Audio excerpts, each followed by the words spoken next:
나의 자녀들아, 내가 이것을 너희에게 쓰면 너희로 죄를 범하지 않게 하려 함이라. 만일 누가 죄를 범하여도 아버지 앞에서 우리에게 대언자가 있으니 곧 의로우신 예수 그리스도시라. 그는 우리 죄를 위한 화목제물이니 우리만 위할 뿐 아니요 온 세상의 죄를 위하심이라. 아멘. 자, 오늘 본문 1절과 2절, 2장으로 넘어갔죠. 1절과 2절은요, 지난주에 그 본문이었던 1장 5절부터 10절까지와 하나의 단락으로 묶여있는 부분입니다. 원어를 보게 되면 알아보기 쉽게 그 단락의 처음마다요, 대문자로 이렇게 표기해놨거든요. 그러니까 5절 첫 단어가 대문자로 시작하고요. 그리고 2장으로 넘어오면 3절의 첫 단어가 대문자로 표기되어 있어요. 그러니까 2절까지는 앞에 있는 1장 5절부터의 단락 속에 이렇게 속해 있는 거예요. 지난 시간에는요, 빛 가운데 행하면이라는 제목으로 빛 가운데서 행하는 것이 무엇인가에 대해서 알아봤어요. 기억나시죠? 빛 가운데 행한다는 것이 무엇인지 그 개념, 그것을 꼭 붙잡고서 오늘 본문을 보시란 말입니다. 본문을 보시면 노사도였던 이 요한이요, 나의 자녀들아 그러면서 이 편지를 이어갑니다. 지난주에 이어서. 여러분, 이 사도 요한이 어떤 사람인가요? 여러분 한번 영상을 보세요. 영상 속을 보시면 신약 성경에 나오는 예수님의 친인척 관계도거든요. 여기 친인척 관계들을 이렇게 잘 보시면 여기 사도 요한이 어디에 있는지 찾아보세요. 사도 요한 어디에 있습니까? 예수님의 그 어머니 마리아와 오른쪽으로 자매지간이었던 살로메, 이 살로메의 남편이 세베대였습니다. 그리고 그 세베대의 아들들이 바로 이 야고보와 요한이에요. 예수님 이모의 아들, 그러니까 이제 외사촌지간인 거예요. 예수님과 요한은, 사도 요한은. 나이대도요, 그렇게 많이 차이 안 났으니까 왕래가 잦았었다면 얼마나 친했겠습니까? 어릴 적부터 함께 뛰어놀고 그랬을 거란 말이에요. 그런 관계예요, 둘은. 오른쪽 끝에 세례 요한은 예수님의 어머니 마리아의 그 이모가 낳았던 아들이니까 육촌지간인 거예요. 예수님보다 반년 먼저 태어났죠? 6개월 먼저 태어났단 말이에요. 세례 요한은. 엘리사벳이 자식을 낳지 못하다가 노년에 얻은 아들이 세례 요한이었잖아요. 예수님의 친인척 속에요, 우리가 여기 인물들을 잘 보면 12사도 중에서 3명이나 이 친인척 속에 있었고요. 형제들 가운데 야고보 같은 경우는 나중에 교회를 대표하는, 예루살렘 교회를 대표하는 지도자가 되죠. 또 신약 성경을 집필한 사람이 이 속에 셋이나 있습니다. 축복을 받은 가문이죠. 예수님의 어머니 쪽은 특히 제사장 가문과 연관이 되어 있어요. 어려서부터 그러니까 성경에 대해서 깊이 있는 교육을 받았을 거예요. 우리가 첫 시간에 서론에서 살펴봤듯이 요한은요, 이 사도 요한은 에베소 교회에서 30년이나 목회를 했고요. 사도들 가운데에서 유일하게 순교당하지 않고 유배된 상태에서도 장수하다가 하나님의 부름을 받았어요.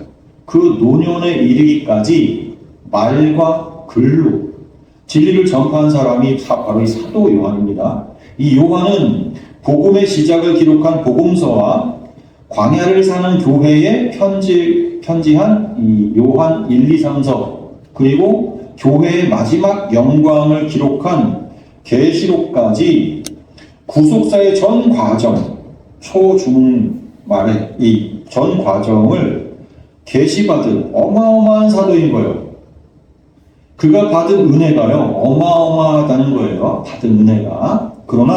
그러니까 그런 그가 당대 교회에 끼친 영향은요, 세계 교회사에서 정말 손가락에 꼽을 수 있는 사람인 거예요. 그런 노사도가 지금 본문에서 나의 자녀들아 하면서 편지를 받는 이들을 부르는 거예요. 나의 자녀들아, 이 테크니아 무라는 이 단어, 이건 편지를 받는 사람들이요, 눈이 휘둥그레질 만한, 정말 가슴이 두근거리게 만드는 호칭인 거예요. 자신들에게 나의 자녀들아 그랬으니까 테크니아 무, 여기 지금 이 자녀들아로 번역이 된 이 테크니아라는 단어 자체가 원형이 테크니온인데, 이건 어린아이를 가리키는 일반 단어는 테크논이라는 단어가 있어요. 근데 그 어린아이라는 테크논이라는 단어에 지소사예요. 지소사라는 건 본래 것보다 작은 뜻이나 개념을 나타내는 표현이거든요. 이를테면 바이올린은요, 비올라의 지소사예요. 비올라의 지소사. 비올라 같은 모양은 같지만 크기가 작기 때문에 바이올린을 비올라의 지소사라고 부른다고요. 그러니까 여러분, 개죠, 개. 개의 지소사는요, 강아지입니다. 송아지는 소의 지소사예요. 네? 그런 거예요. 이런 지소사는 어떤 때 쓰나요? 예전에 드라마에서 유행했었죠. 배우 박신양이 김정은에게 애기야, 그렇게 애칭을 썼죠. 그래서 당시에 애인들끼리 너도 나도 할 거 없이 이렇게 애기야를 남발했었던 그런 때가 있었어요.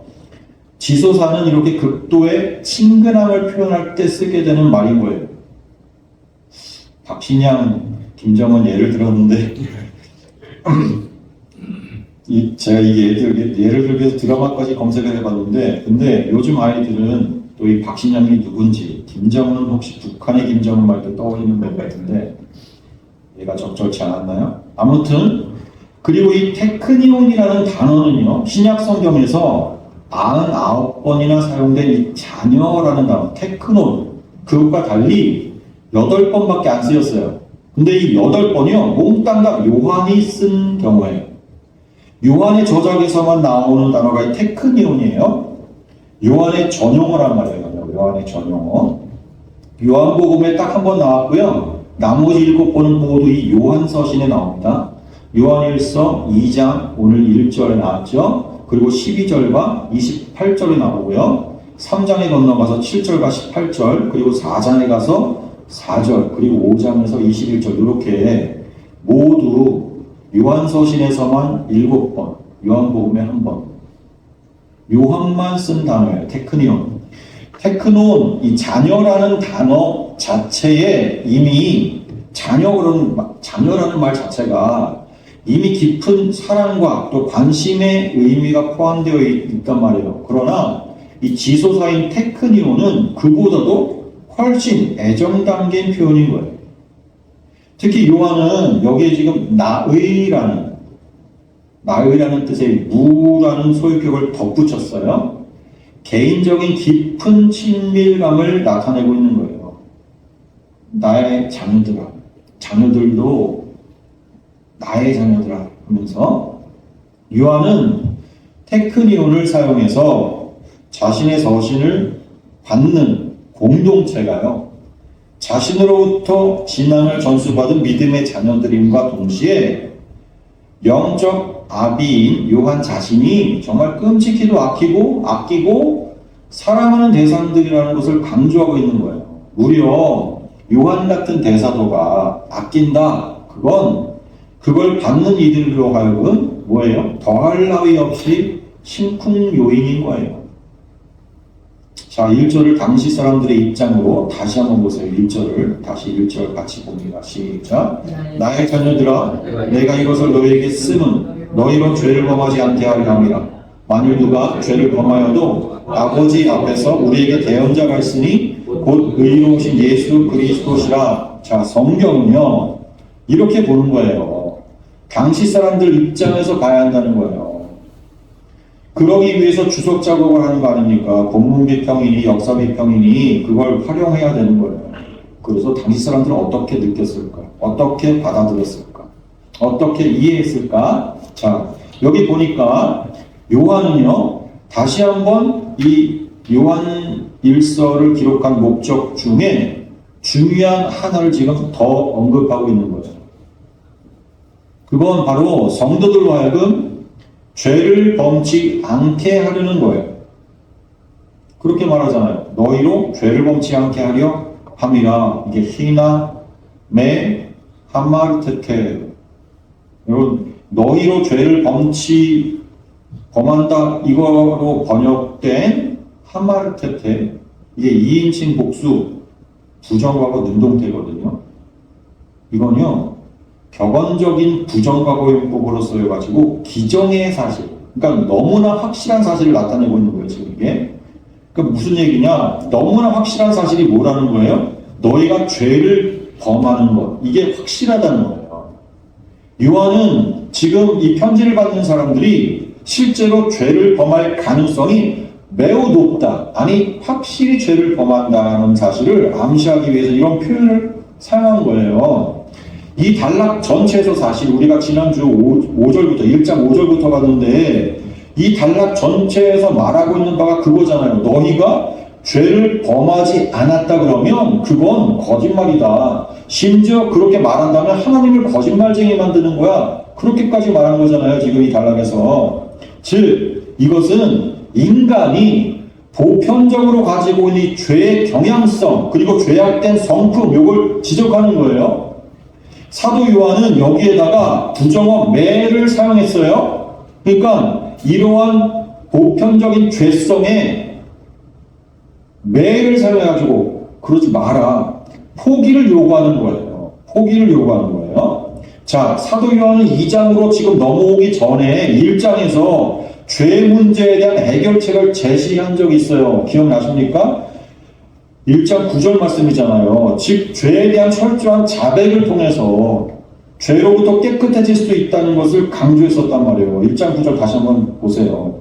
요한일서 1장 9절 같이 시작. 만일 우리가 우리 죄를 자백하면 그는 미쁘시고 의로우사 우리 죄를 사하시며 우리를 모든 불의에서 깨끗하게 하실 것이요 그랬죠. 우리가 죄를 안 짓는 방법으로 깨끗해질 수 없어요. 예? 앞에서 계속 강조하기 그거잖아요. 너희가 죄 없다고 하면 거짓말하는 거다. 너희들은 죄인 맞다는 거예요. 그러나 깨끗해질 수 있는 방법이 지금 1장 9절에서 얘기한 거 하잖아요. 뭐예요? 우리는 죄인이기 때문에 죄를 생산하는 기계 같은 사람들이에요. 우리 스스로는요, 죄를 없게 하는 것이 불가능하다고요. 하지만 우리 죄를 그냥 있는 그대로 자백하면 돼요. 자백한다고 해서 물론 저절로 죄 문제가 해결된다는 게 아니라 여기 그 다음에 뭐라 했어요? 그는 누구예요? 그가? 예수 그리스도. 그는 미쁘시고 의로우사. 이게 지금 미쁘시다는 말은 믿음직스럽다는 말 아닙니까? 누가요? 예수 그리스도가 믿음직스러움이라는 거예요. 이게 피스토스니까, 피스토스. 그리고 의로우사, 이 의롭다는 게 뭐예요? 디카이오스, 이 단어가. 의무를 온전히 이행하는 자에게 붙이는 말이 디카이오스입니다. 저 사람은 자기에게 맡겨진 의무를 충실히 잘 이행하는 사람이야. 그럴 때 의롭다라고 표현했어요. 디카이오스가 그런 뜻이에요. 그러니까 자, 그는, 주님은 믿음직스럽고 의무를 온전히 이행하는 자인데 그가 우리 죄를 사하시며 우리를 모든 불의에서 깨끗하게 하실 거다 그랬어요. 자, 우리 죄 문제를 해결해 주시는 분은 예수 그리스도시죠. 근데 우리는 우리 죄를 자백하기만 하면 되는 거예요. 그래서 내가 죄인임을 인정하란 말이죠. 그리고 2장으로 넘어와서 우리가 오늘 본 1절, 본절에서는 그 9절 말씀을 더 자세히 풀어서 다시 강조해 주는 거예요. 앞서서 요한은 수신자들한테 너희들은 모두 죄를 범했다 이렇게 말했어요. 그게 1장 8절과 10절 말씀이었단 말이에요. 이러한 말은 그들에게 죄를 지을 수밖에 없는 존재니까 죄를 지어도 돼, 그런 말로 오해하면 안 되는 거죠. 그래서 요한은 지금 그런 오해 자체를 사전에 미리 차단하기 위해서, 왜? 앞에서 너희는 모두 죄인이고 죄를 지을 수밖에 없는 존재라 그랬지만 그렇다고 해서 그 죄에 머물러 있으면 안 된단 말이에요. 그걸 얘기해줘야 된단 말이에요. 그래서 요한은 그런 오해를 차단시키기 위해서 내가 너희들은 모두 죄이다 그렇게 말하는 건 앞으로는 그런 죄를 지어서는 안 된다는 사실을 말하기 위함이야. 그렇게 말하는 거예요. 자, 하나님과 교제하는 자는, 코이노니아, 하나님과 교제하는 자는 당연히 죄에서 떠나야 한다는 말을 하고 있는 거란 말이에요.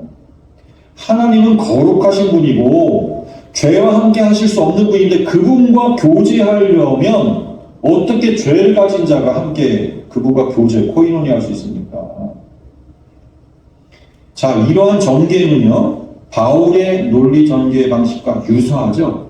바울은 로마서 5장 20절에서 죄가 더한 곳에 은혜가 더욱 넘쳤다 이렇게 말을 했어요. 그리고는 그걸 들은 사람들한테 죄가 더한 곳에 은혜가 있다고 하니까 더 자유롭게 죄를 지을 가능성을 염두에 두고서 곧바로 이어지는 로마서 6장 1절에서는 은혜를 더하게 하려고 죄에 거하겠느냐? 그럴 수 없느니라 그렇게 못 박았어요. 뭐 보세요. 6장 로마서 6장 1절과 2절 같이 한번 읽겠습니다. 시작. 그런즉 우리가 무슨 말을 하리요? 은혜를 더하게 하려고 죄에 거하겠느냐? 그럴 수 없느니라. 죄에 대하여 죽어 우리가 어찌 그 가운데 더 살리요?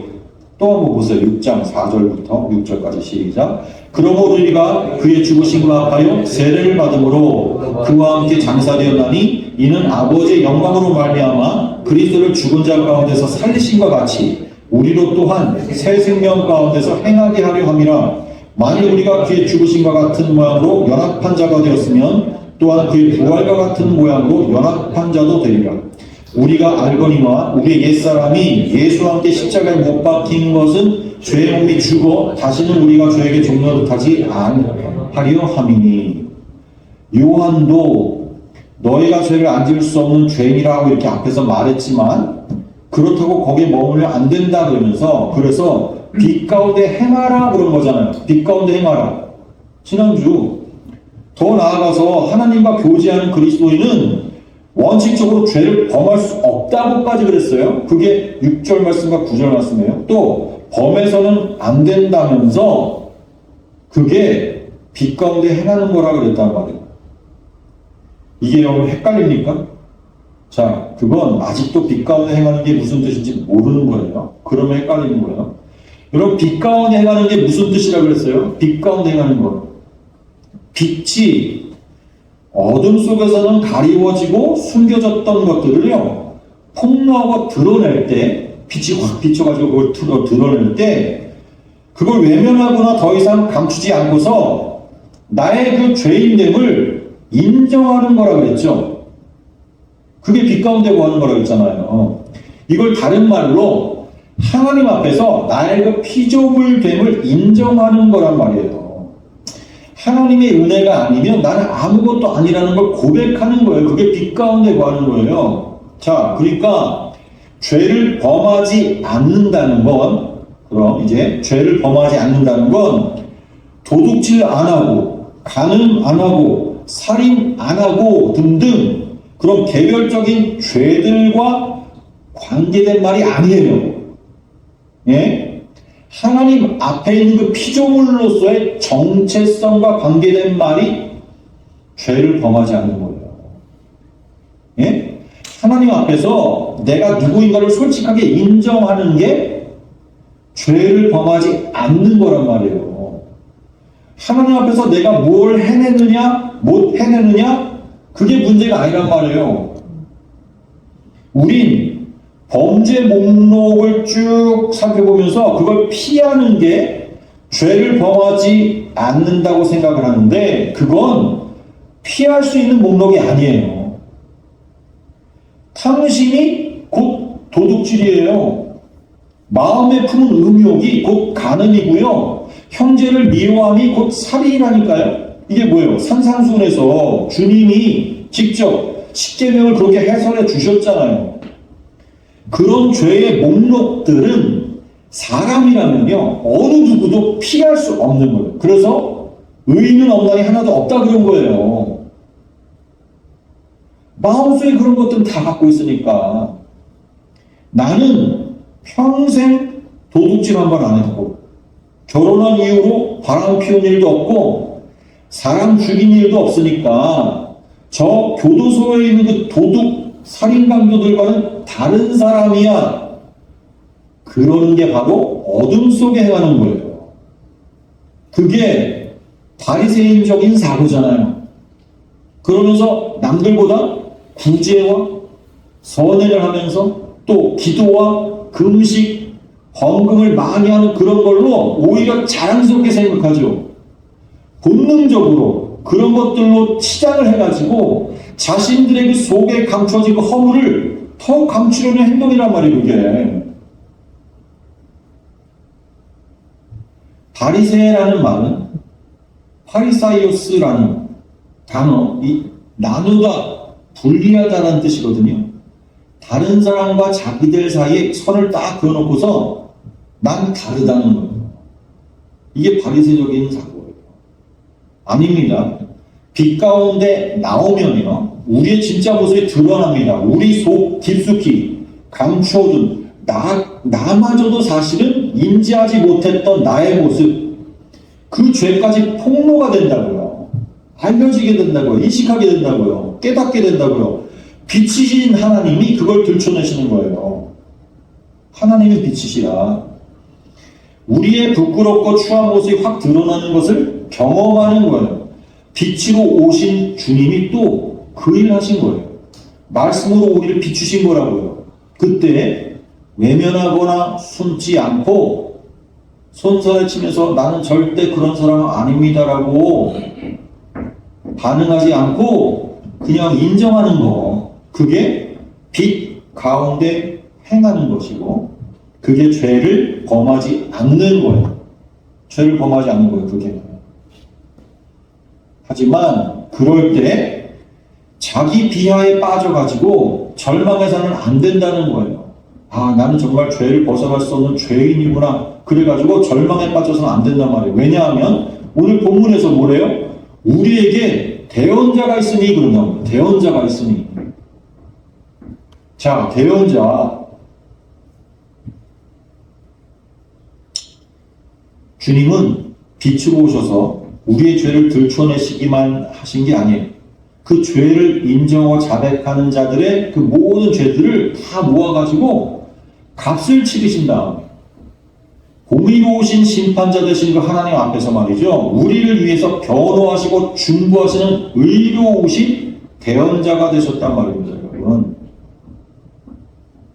여기서 대언자로 번역이 된 단어가 파라클레로, 이게 원형이 파라클레토스예요. 파라클레이토스. 곁에라는 뜻의 적두 전치사 파라하고 부르다라는 뜻의 동사 칼레오, 이게 합쳐져서 만들어진 단어잖아요. 남을 도우기 위해서 부름받은 이라는 수동적인 의미를 가진 단어예요. 문자적으로는 그래서 이게 곁에서 도움을 주기 위해 부름받은 자, 이게 파라클레토스. 그래서 돕는 자, 중재자, 변호자, 위안자, 그런 뜻이 되는 거예요, 파라클레토스가. 영문 성경에서 보면 킹제임스 버전과 YLT 같은 성경을 보면 컴포터라는 단어로, 위로자라는 단어로 이걸 번역을 해놨어요. NIV나 RSV 같은 경우는 카운슬러,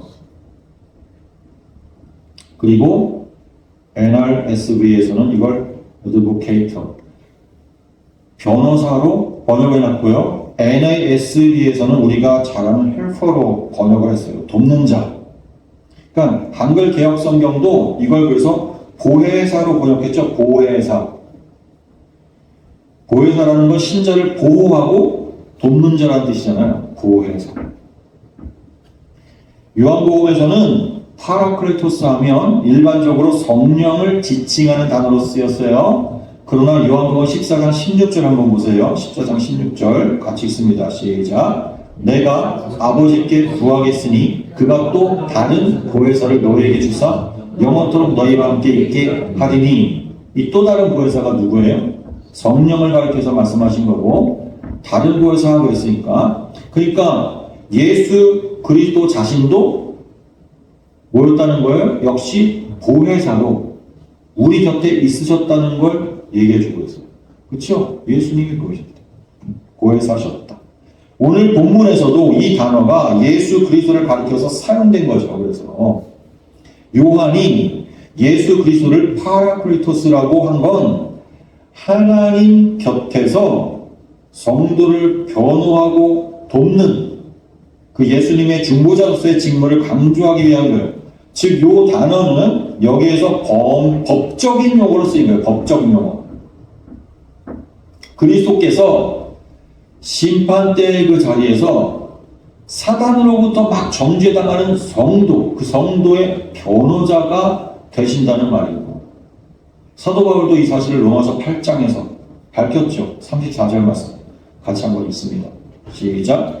누가 정죄하려 죽을 뿐 아니라 다시 살아나신 이는 그리스도 예수시니 그는 하나님 우편에 계신 자요 우리를 위하여 간구하시는 자신이라. 무슨 간구요? 우리를 위해서 변호하시는 거예요.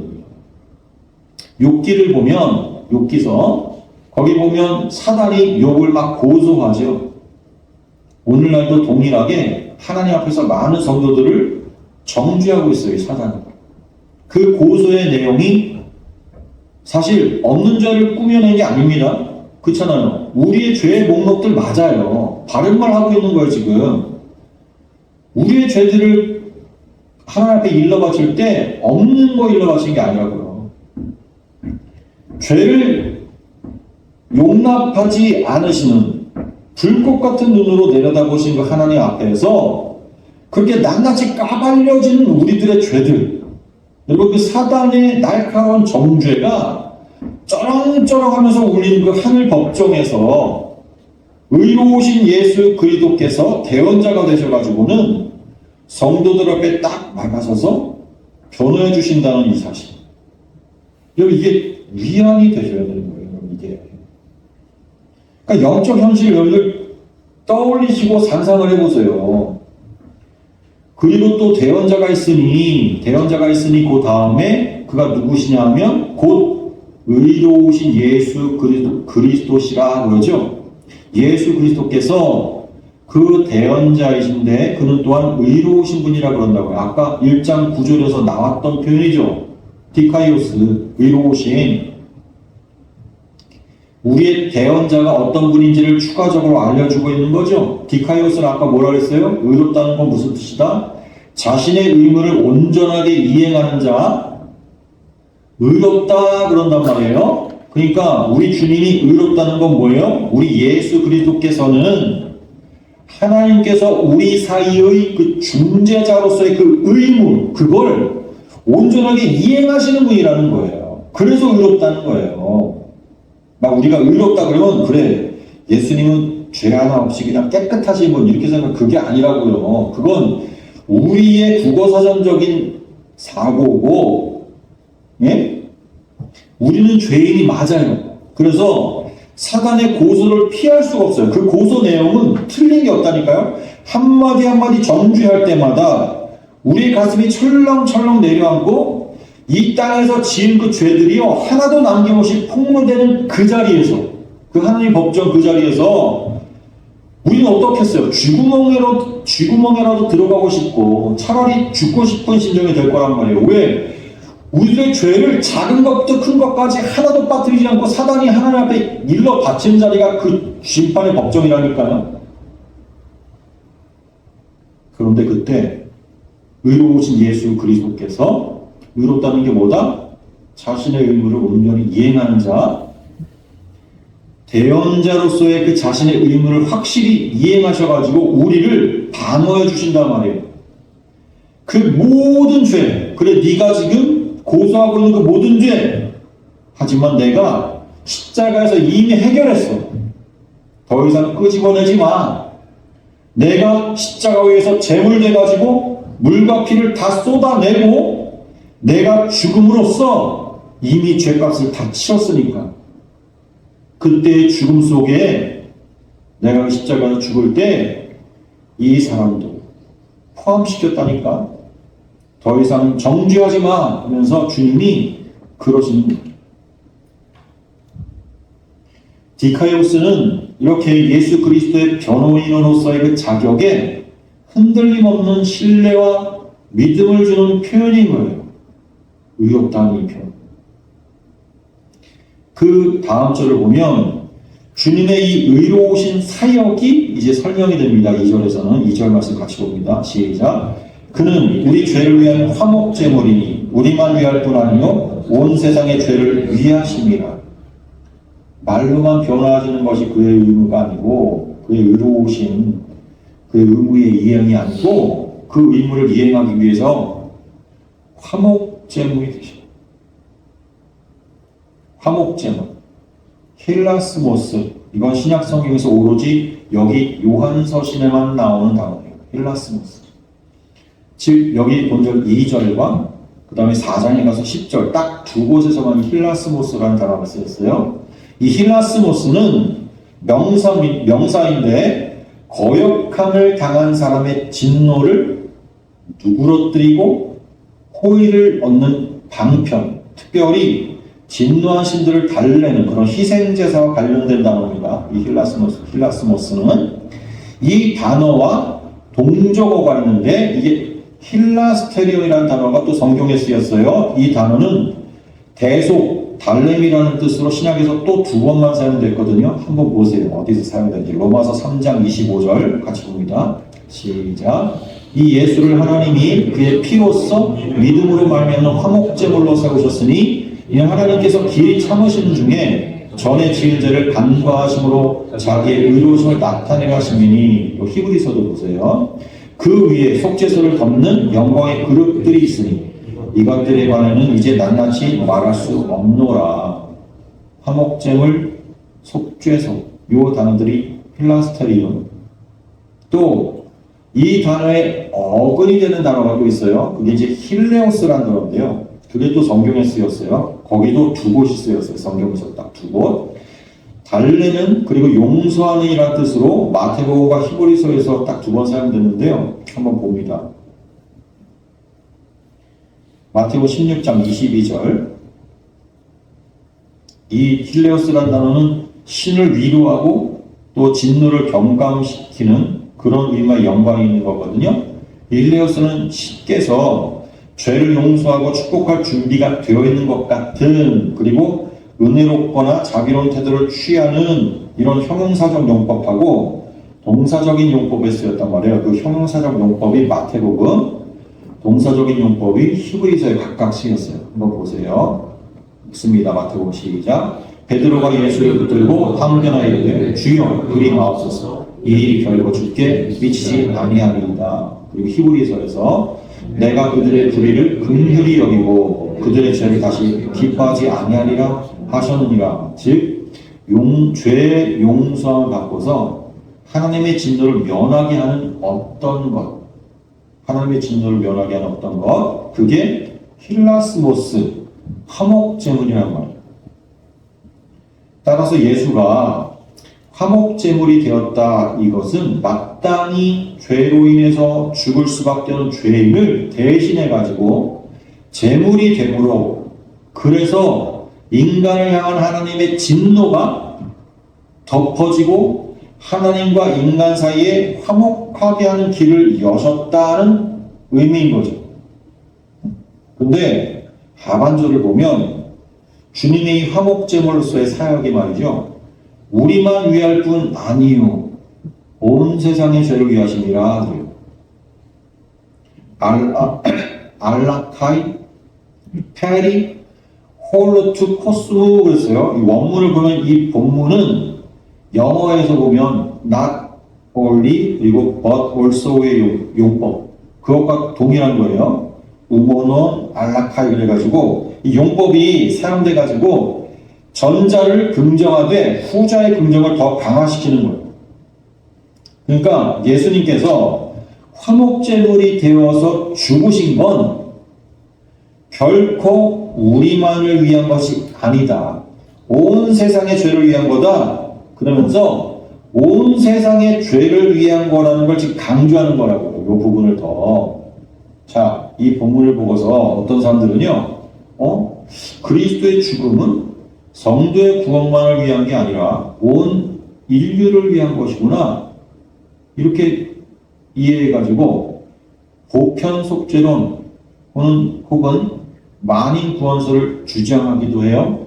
하지만 이런 주장들은요, 멸망받을 자가 있다는 걸 일관되게 보여주는 성경 전체 그 사상하고는 어긋난다는 거예요. 그뿐만 아니라 여기 본절의 의미하고도 사실 일치하지 않아요.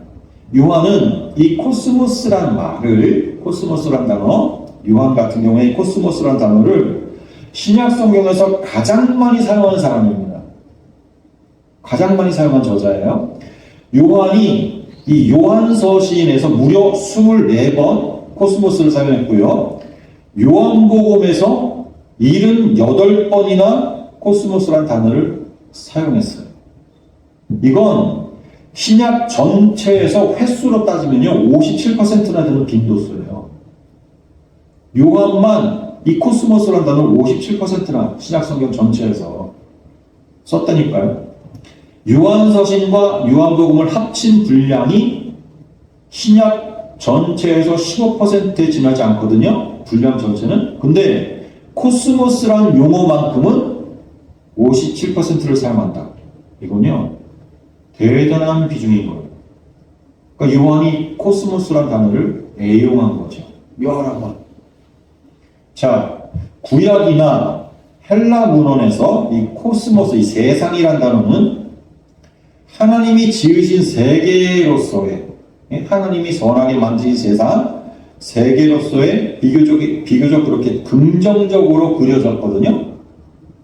그런데 신약 전체에서 지금 이렇게 과반수 이상 사용된 요한의 문헌에서, 요한의 경우에서는 특히 요한복음 13장부터 17장까지, 그리고 요한 1서에서 이 코스모스는 강력하게 부정적인 의미를 띤 채 주로 이원론적인 틀 안에서 사용됐어요. 보세요. 그래서 요한이 코스모스라고 쓴 경우에는 악한 자의 권세 아래에 있는 타락한 본성으로부터 나오는 삶의 전체적인 방식, 그걸 가리키는 경우가 많아요. 세상, 코스모스를 쓸 때, 즉 세상이란 악한 자의 휘둘림 아래 있는 어떤 영역을 대표하는 전체를 가리킨단 말이에요. 이 세상, 그러면 코스모스 하면. 그래서 세상은 하나님과 대적의 관계에 놓여 있는 걸로 설명해요.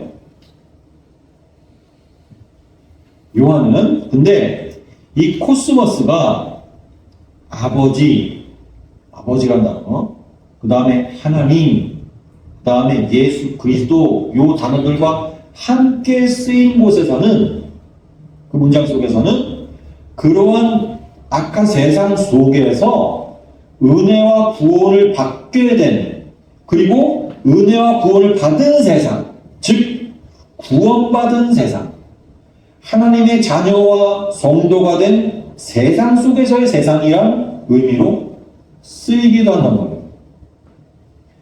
그렇게 두 가지 의미로 사용한 거예요. 그래서 그것은 문맥에 따라서 그 둘 중에 어떤 의미인가를 우리가 선택해서 해석해야 되는 거죠. 하나님의 대적이 된 세상, 그리고 그런 세상 속에서 은혜와 구속을 받는 세상, 그렇게 둘입니다. 여기 본문 속에서의 코스모스는요, 어느 쪽이에요? 후자인 거죠. 하나님의 대적이 된 세상 속에서 구속을 받은 세상인 거죠. 그쵸? 여기 세상은, 코스모스는 요한복음 3장 16절의 그 세상도 바로 요 세상, 이 세상 속에서 구원받은 세상인 거죠. 하나님이 세상을 이처럼 사랑하사 그거 독생자를 주셨으니 바로 이 본문 속 세상과 같은 세상 속에서 구속받은 세상, 즉 세상 속 세상인 거예요. 이해되시죠 지금?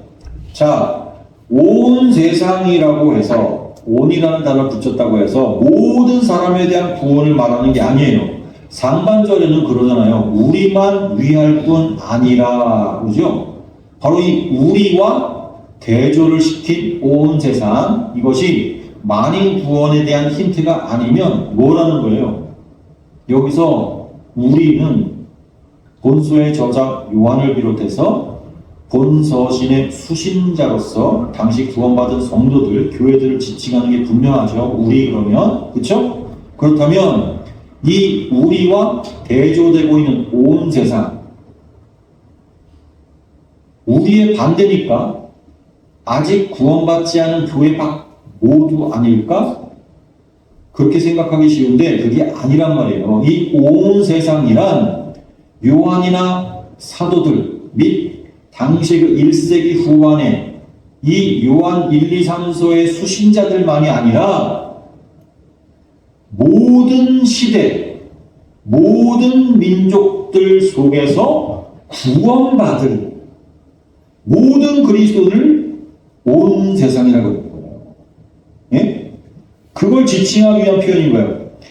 자, 즉 이 말은 이 온 세상이라는 표현, 이게 홀로 투코스모라는 요 단어, 지역적인 범위에 있어서의 광대성, 더 많은 지역에 우리가, 또 다른 우리가 포함되어 있다 하는, 예? 또 시간적인 범위에 있어서의 영구성을 보여주는 표현이 바로 온 세상이란 말이에요. 모든 인간이 그리스도에 대한 믿음과 상관없이 그냥 모든 인간이 구원에 이른다거나 종국적으로는 모든 사람이 다 그리스도를 믿게 될 거다, 그런 의미가 아닌 거예요. 요한은 분명하게 말했단 말이에요. 요한복음 18장 9절 같은 데 보세요. 요한복음 18장 9절 같이 봅니다. 시작. 이는 아버지께서 내게 주신 자 중에서 하나도 잃지 아니하사옵나이다 하신 말씀을 응하게 하려 합니다. 아버지께서 내게 주신 자가 있단 말이에요. 아버지께서 내게 주신 자를 위해서 예수님은 일하신 거예요. 주님은 그들을 위해 오셨다는 거예요. 요한 당시에 오늘 본문에서 나오는 요한 당시의 우리처럼, 요한 당시의 우리, 그거 뭐라고요? 당시의 교회, 그들처럼 모든 시대, 모든 민족들에게도 오직 그리스도의 보혈의 공로로, 그걸 통해서만 하나님께서 택해서 구원으로 초청하는 자들이 있다는 것. 그들 모두가 오늘 이 본문의 온 세상입니다. 우리의 죄를 위해 화목 제물 되신 주님은 온 세상, 즉 모든 시대, 모든 민족들에서 아버지가 부르신 세상 속의 그 세상을 위한, 그들의 죄를 위한 화목 제물로서의 사역을 하셨다. 이런 말을 지금 왜 할까요? 이런 말을 요한이 다음 절부터는요, 3절부터 보면 사랑에 대한 주제로 옮겨지거든요. 바로 우리 안에서 움트기 시작한 그 하나님의 구원이 밖으로 이렇게 구현되는 것이 그게 사랑이거든요. 예? 우리 안에서 구현된, 우리 안에서 움트기 시작한 그 사랑이 우리 속에 하나님께서 구원을 허락해 주셨는데, 그 구원이 바깥으로 드러나면 그게 사랑의 모습으로 드러난단 말이에요. 그 사랑이 향하는 곳, 그게 우리 밖에 있는 또 다른 우리거든요. 또 다른 하나님의 백성들. 그 우리 밖에서 구원을 예약받고 그래서 구원받아야 하는 그들과 사귐이 있게 하는 매개, 그게 사랑이란 말입니다. 바로 그 사랑을 말하기 위해서 온 세상이라는 표현을 쓴 거란 말이에요. 우리 밖에 있는 또 다른 우리, 그리스도인, 아버지 안에서의 한 형제들, 잃어버린 양을 향해서 구원이 이어지게 해야 되죠. 어떻게요? 그게 바로 사랑이란 말이에요. 다음 주 3절부터 그 사랑을 이어갑니다.